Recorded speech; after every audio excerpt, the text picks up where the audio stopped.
با اینکه اون نسخه قدیمی ماشین خیلی خوبی برای رانندگی بود، اما ماشینی نبود که آدم بهش بگه زیبا یا حتی نمای خیلی هیجان انگیزی هم واقعا نداشت.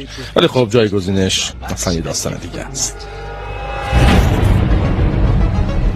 اسمش 720 SAA و از هر زاویه‌ای و هر جزئی واقعا شگفت انگیزه. دقیقاً مثل این محفظه موتورش که وقتی درا رو باز میکنین نور قرمز رنگی از خودش ساطع میکنه. آره، روی جدول کیفیت سنجی این ماشین بیشک رقیب خوبی برای فراری 488 و همینطور لامبورگینی هرکن و وقتی هم که میریم سراغ بخش‌های توان و سرعت اتفاقاً اونا رو هم سوت میکنه.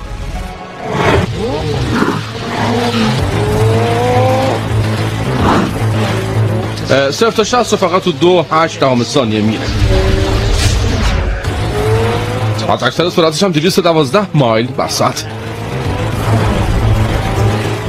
و این اعداد و ارقام میزنه تو صورت ماشین سازای ایتالیایی. همه چیز توی این ماشین بیشتر و بزرگتر شده، حتی قیمتش $280,000. واسین البته این که نکته مثبتی نیست مگه؟ نه این اصلا بخیالش.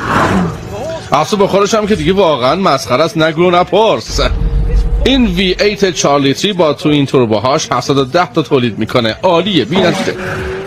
حالا اینا رو همه رو بذارین توی کاسه. موتور مکانیکی خود مکلارن پیوان بدون تقویت باتری هیبریدیش و اینکه فقط 17 حسب بخار بیشتر تولید میکنه. و نتیجه نهایی اونم میشه این. بی‌نظیره. چه سرعتی.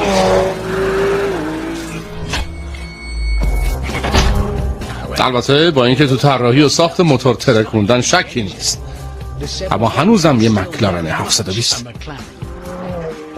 از این حرف منظورم اینه که آدمایی که به هر حال خیلی خوره هستن دقیق‌تر هم کار میکنن.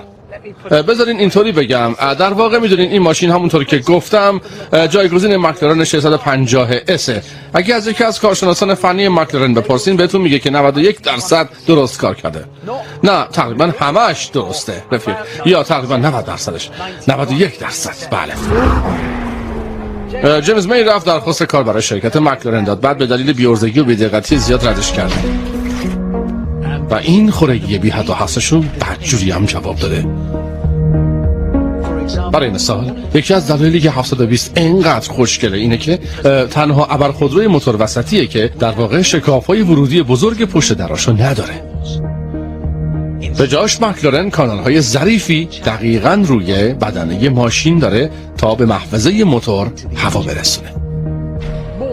اینم برای خوره های ماشین که نسخه قبلیش یعنی 650 یه محفظه فیبر کربنی هم داشت که تا اینجا بالا میومد، ولی توی 720 همه اونجاهاش تا وسط همه چیز از فیبر کربن ساخته شده بود که این یعنی این ستون شیشه ی ماشین میتونه خیلی ظریف باشه و اینکه سبکتر هم هست و دید آدم آسان‌تر میکنه. روی هم رفته تقریبا یه 18 کیلوگرمی هست و این یعنی اینکه مرکز جاذبهش پایین‌تر هستش. ویژگی خوبیه. بعدش هم این سوسپانسیون کامپیوتر محورشه که حتی از سیستمی که روی پیوان هم تعبیه شده پیشرفته تره.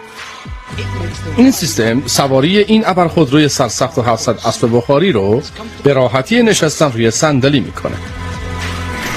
بسیار خوب، حالا سوال اینجاست که این همه راحتی چه برای سر هندلینگ ماشین میاره؟ حالا خب برو که رفتیم، حالا بریم رو حالت پیسترانی و روشن کنیم. خیلی خوشم اومد، مردونه خوشم اومد. خیلی خوب برو تو بریم.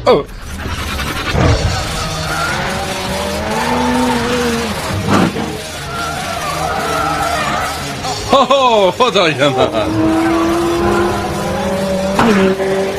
نفسگیره.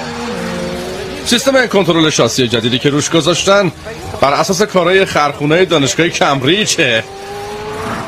میدونین فقط سعیش اینه که بیشترین ارتباط ممکن رو بین تایرها و آسفالت حفظ بکنه. خدای من، چسبندگیش واقعا بی‌نظیره، مثل ماشینای 2 دیفرانسیل میمونه.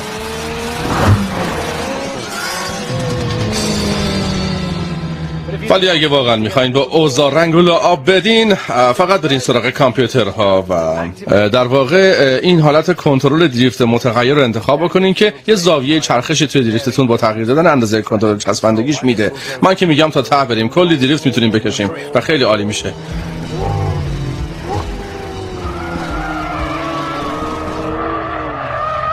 آره بگم اونم کمتر باشه بهتره. فکر کنم 38% خوب باشه. خیلی عالیه. 38.5%. این مکلارنه. دقت یادتون باشه. و همین اندازه براش عالی بود. آره آره داره جواب میده خودشه. خودم خوب بلدم چطوری کنترل دریفت متغیر این مکلارن رو تنظیم کنم. برو بهتر کن. و وقتی این نمایش دریفتتون رو تمام کردین میتونین برش گردونین رو حالت رانندگی روان و بگیرین تو ماشینتون ریلکس کنین. مشخصه اصلی این ماشین هم دقیقا همینه. یه ماشین همه کار است. سرعت میخواین؟ خب سرعت داره. راحتی و روونی میخواین؟ براتون فراهم میکنه. میخواین لاستیکا رو بندازین بره؟ بفرمایین بندازین بره. فضای صندوق عقب رو میخواین؟ کلی جا داره. ولی چیزی که همش نظرمون به خودش جلب میکنه فقط قیافشه، چون که بالاخره اون بی‌نقصی فنی مکلارنه. طوری لباس پوشونده شده که هم سطح بی‌نظیری بی حد و حصر زیرشه. خدایا یکم دارم عاشقش میشم. ولی نه اصلا عمیق‌تر میشیم. عاشق شدم رفت.